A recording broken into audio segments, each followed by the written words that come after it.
Vou ler-vos alguns troços do diário da Edith, escolhidos um bocadinho ao sabor daquilo que me ia impressionando à medida que ia lendo os diários. É evidente, é uma quantidade de textos, vou tentar sentir quando já chega mais do que corresponder à quantidade que tinha escolhido para vos ler.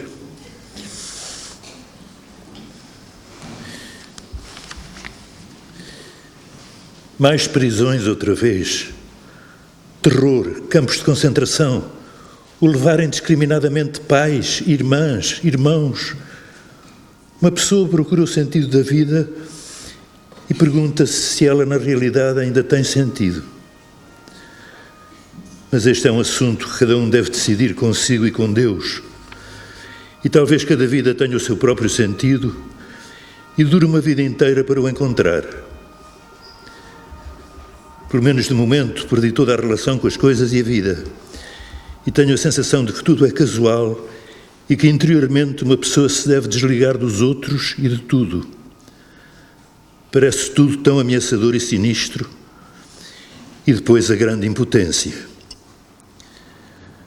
Somos apenas barris ocos pelos quais flui a história mundial. Tudo é coincidência ou nada é coincidência? Se eu acreditasse na primeira hipótese, não conseguia viver. Mas ainda não estou convencido da última. Ontem pensei por um instante apenas que não conseguia viver mais, que precisava de ajuda. Tinha perdido o sentido da vida e o sentido do sofrimento. Tinha a sensação de sucumbir sob um enorme peso, mas também aqui existia algo, pelo que de repente se me tornou possível continuar, mais forte do que antes. Tentei encarar o sofrimento da humanidade de perto e tentei explicá-lo honestamente a mim mesma, ou melhor, algo em mim explicou-me. Apareceram respostas a muitas perguntas desesperadas. O grande absurdo deu lugar a um pouco mais de ordem e coerência e eu consegui continuar. Foi novamente uma luta breve, mas intensa, de onde saí um bocadinho mais madura. Digo que tentei analisar o sofrimento da humanidade, continuo a arrepiar-me com as grandes palavras, no entanto não é bem isso. Sinto-me apenas um pequeno campo de batalha onde as questões, ou uma só questão dos tempos atuais, combatem. A única coisa que uma pessoa pode fazer é pôr-se humildemente à disposição e deixar-se tornar um campo de batalha. As questões têm de se albergar em algum lado, precisam de encontrar um lugar onde possam lutar e descansar. E nós, míseros humanos, devemos abrir o nosso espaço interior a elas e não fugirmos. Talvez eu seja, em relação a isto, exageradamente hospitaleira. Às vezes dentro de mim há um campo de batalha muitíssimo sangrento e de vez em quando um cansaço desmedido e uma enorme dor de cabeça são o preço a pagar por tal. Mas agora sou só eu outra vez, Etty Hillesum, uma estudante aplicada, num quarto simpático, cheio de livros e uma jarra com mal me queres. O rio corre de novo no seu próprio e apertado leito e o contato com a humanidade, a história mundial e o sofrimento quebrou-se de novo. Tal também é preciso, senão uma pessoa endoideria completamente. Uma pessoa não deve perder-se continuamente nas grandes questões, uma pessoa não pode ser constantemente um campo de batalha, é preciso sentir regularmente os pequenos limites próprios que a rodeiam, dentro dos quais a pessoa continua então a viver metódica e conscientemente a sua vida, cada vez mais madura e aprofundada pelas experiências que tem nos momentos quase impessoais de contacto com a humanidade inteira. Mais tarde talvez consiga formular isto melhor, ou então ponho uma personagem num conto ou num romance a dizer estas coisas, mas isso será muito mais tarde. Há um desassossego em mim, um desassossego bizarro, diabólico, que poderia ser produtivo se eu o soubesse utilizar. Um desassossego criador. Não se trata do desassossego do corpo, nem mesmo uma dúzia de excitantes noites de amor lhe conseguiriam pôr fim. É um desassossego quase sagrado. Ó Deus, toma-me na tua grande mão e torna-me o teu instrumento. Faz-me escrever.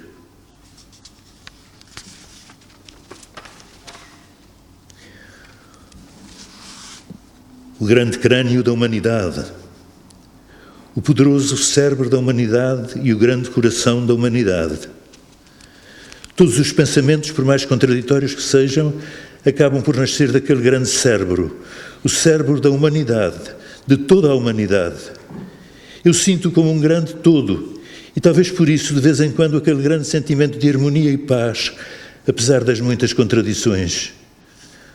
Uma pessoa deve conhecer todos os pensamentos, experimentar todas as emoções no seu próprio corpo, a fim de saber tudo o que foi incubado nesse crânio incomensurável e que atravessou esse enorme coração. E assim é a vida, um caminhar de um momento de redenção para outro. E talvez eu tenha de procurar muitas vezes a minha redenção num mau pedaço de prosa, tal como por vezes acontece a um homem em grande necessidade que procura aquilo a que se chama, de modo plástico, uma pega, porque às vezes uma pessoa brada pela redenção sem que interesse a forma.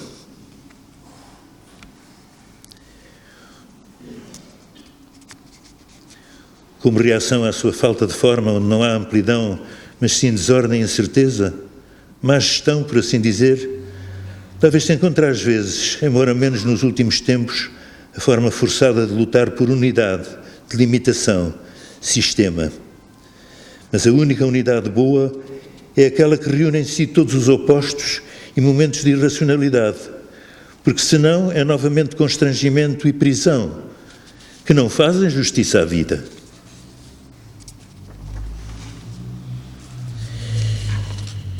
Isto ainda conta, que o meu desejo se há de realizar, que um dia irei à Rússia, que um dia irei ser um dos muito pequenos elos entre a Europa e a Rússia.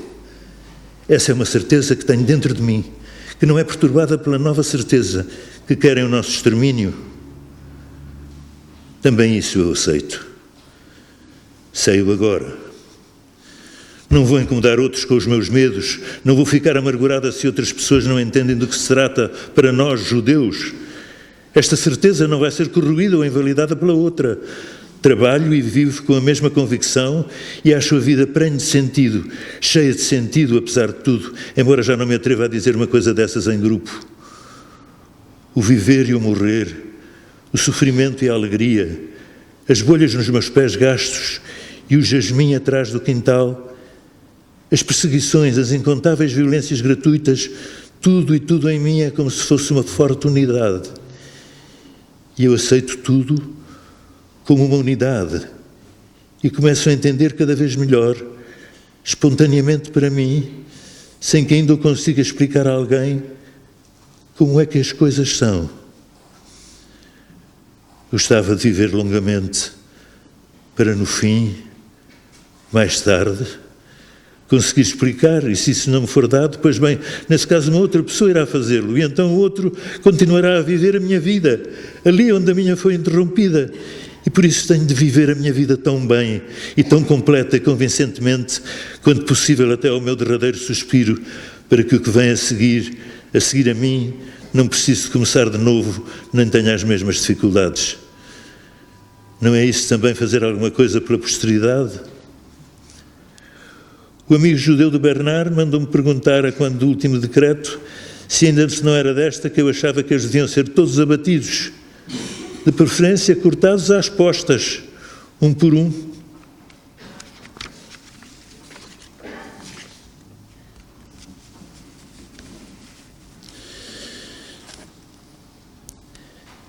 Ao fim e ao cabo temos tudo em nós, Deus e céu e inferno, e terra e vida, e morte, e séculos, muitos séculos. Um cenário que muda e ações de acordo com as circunstâncias exteriores, mas transportamos tudo connosco e as circunstâncias não são o fator decisivo, nunca o serão, porque há de haver sempre circunstâncias boas e más, e é preciso aceitar o facto de haver circunstâncias, as boas e as más. O que não significa que uma pessoa não dedique a sua vida a tentar melhorar as más, Mas uma pessoa deve saber quais são os motivos que estão na origem da sua luta e deve começar por ela própria, cada dia de novo, por si mesma. Este é o meu primeiro confronto com a morte. Nunca soube bem como lidar com ela. Ainda sou muito virgem neste assunto. Nunca vi um morto ainda. Imagine-se, neste mundo, semeado de milhares de cadáveres, aos 28 anos de idade, nunca vi ainda nenhum morto. E já houve ocasiões em que me interroguei qual é a minha verdadeira posição perante a morte. Mas nunca me embrenhei no assunto.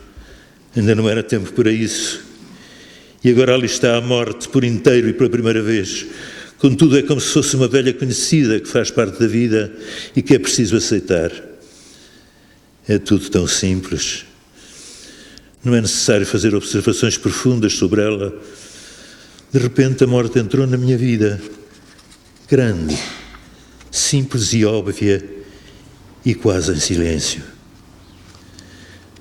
Presentemente ela tem um lugar e agora sei que ela faz parte da vida. Ora bem, agora posso dormir sossegada. São 10 horas da noite. Hoje não fiz grande coisa. Estive com o pensamento em todos os pés cheios de bolhas, nesta cidade quente, e em mais alguns pequenos vexames com os quais devia sofrer em uníssono, interiorizando, vieram o grande desânimo e a incerteza. Então fui ter com ele por um pouquinho. Ele tinha dores no crânio e estava preocupado com isso. Funciona sempre tudo tão bem no seu corpo vigoroso. Estive por uns breves momentos nos seus braços e ele foi imensamente gentil e meigo, quase nostálgico. Parece-me que a nossa vida vai entrar agora numa nova era. É preciso concentrar-me nas coisas fundamentais ainda mais séria e intensamente. Cada dia uma pessoa vai se desfazendo de muita mesquinhice. Trata-se do nosso extermínio, isso é bastante óbvio. Sobre isso não precisamos de ter ilusões. Amanhã à noite durmo na cama da Dicky e um andar mais abaixo dorme ele. E há de acordar-te de manhã. Tudo isso ainda existe. E como conseguiremos dar apoio um ao outro nestes tempos? Isso há de crescer.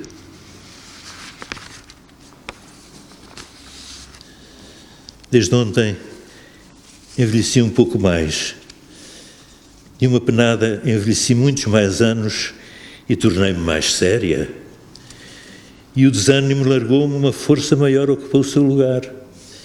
E também isto, através da aprendizagem e aceitação das suas próprias fraquezas e imperfeições, uma pessoa aumenta a sua força. É tudo muito simples e cada vez mais claro para mim. E gostaria de viver muito tempo para também o tornar nítido aos outros. E agora, boa noite. A sério.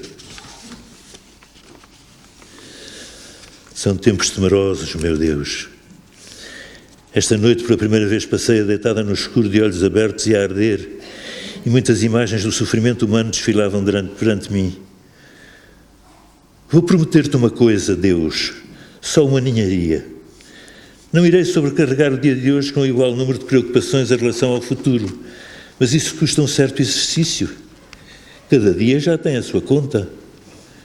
Vou ajudar-te, Deus, a não me abandonares, apesar de eu não poder garantir nada com antecedência, mas torna-se cada vez mais claro o seguinte, que tu não nos podes ajudar, que nós é que temos de te ajudar, e ajudando-te, ajudamos-nos a nós próprios. E esta é a única coisa que podemos preservar nestes tempos, e também a única que importa, uma parte de ti em nós, Deus.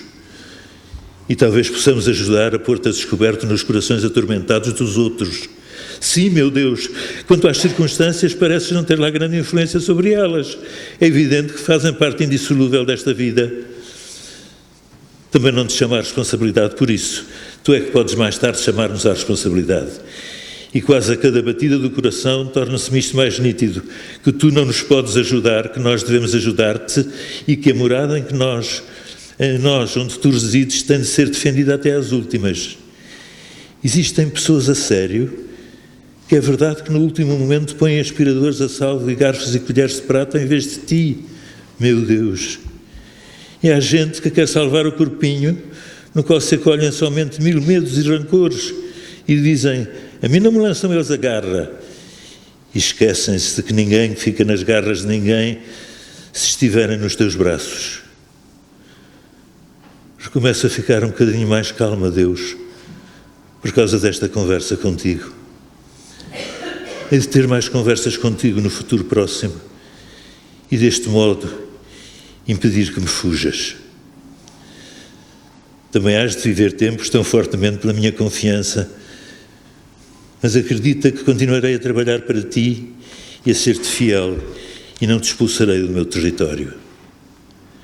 Para o grande sofrimento heroico tenho forças suficientes, meu Deus, mas são as mais de 1000 pequenas relações diárias que às vezes de repente saltam para cima de ti como se fossem parasitas que te atacam. Enfim, por enquanto coço-me um bocadinho e digo todos os dias para mim mesma: do dia de hoje ainda se cuidou. As paredes protetoras de uma casa hospitaleira ainda envolvem os teus ombros como uma familiar peça de roupa muito usada. A comida chega para hoje e a tua cama de lençóis brancos e cobertores quentes espera-te de novo esta noite. Portanto, não deves desperdiçar um pequenino átomo que seja da tua energia com as tuas pequenas preocupações materiais. Usa e utiliza cada minuto deste dia e transforma-o num dia frutuoso. Mais uma pedra sólida no fundamento em que os nossos próximos pobres e temerosos dias se possam apoiar um pouco. Eu gostava de continuar a ler, mas